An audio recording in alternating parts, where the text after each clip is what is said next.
Alors, c'est parti pour notre rituel de grammaire sur la nature des mots dans une phrase. Alors, aujourd'hui, je vous ai écrit une longue phrase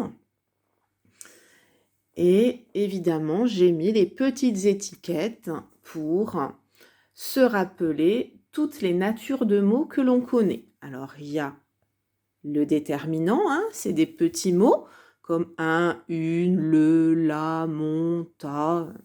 Il y en a plusieurs.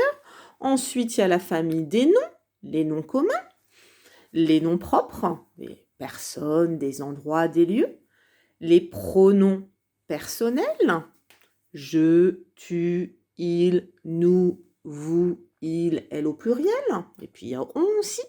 Ensuite, les verbes, ça peut être le verbe à l'infinitif ou le verbe conjugué, et notre adjectif qui donne des renseignements sur le nom. Ici, nous avons plus des choses pour le CE2, les prépositions et les adverbes. Alors, vous avez eu le temps de lire la phrase que j'ai écrite. Les chenilles jaunes mangent. Elles grossissent beaucoup. Ici, il y a 2 points. Ça ne veut pas dire que la phrase est finie. Dans cette phrase, il y a donc 1, 2, 3, 4, 5, 6, 7 mots.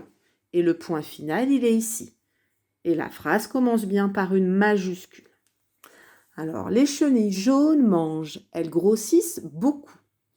J'aimerais bien qu'on trouve, par exemple, les noms communs ou le nom commun. Je vous laisse réfléchir un petit peu. Est-ce qu'il y a des noms communs ou des noms propres Alors, tiens, je me rappelle que dans les noms communs, il y a les animaux. Eh bien, chenille, c'est un nom d'animal. Là, ici, il est au pluriel, parce qu'il y en a plusieurs. Je prends ma petite étiquette nom commun, je la mets en dessous. D'accord ?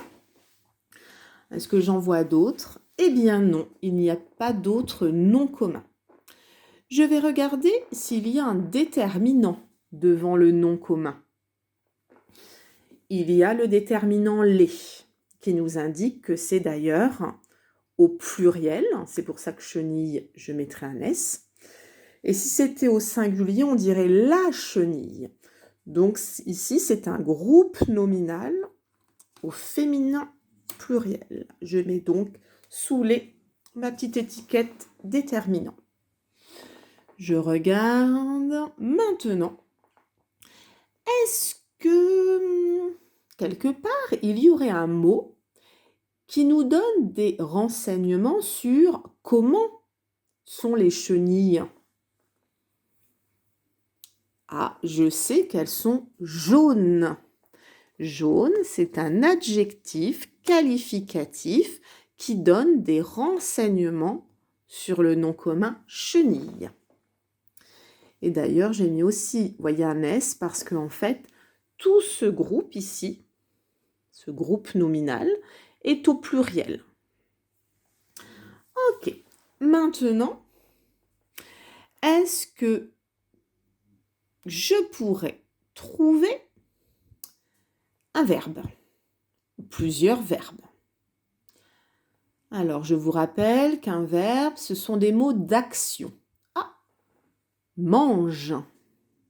Et là, j'ai donc un verbe conjugué, ici.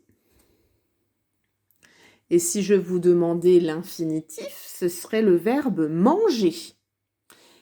D'accord ? Ici, il est conjugué. Qui est-ce qui mange ? Les chenilles jaunes, ce sont les chenilles jaunes.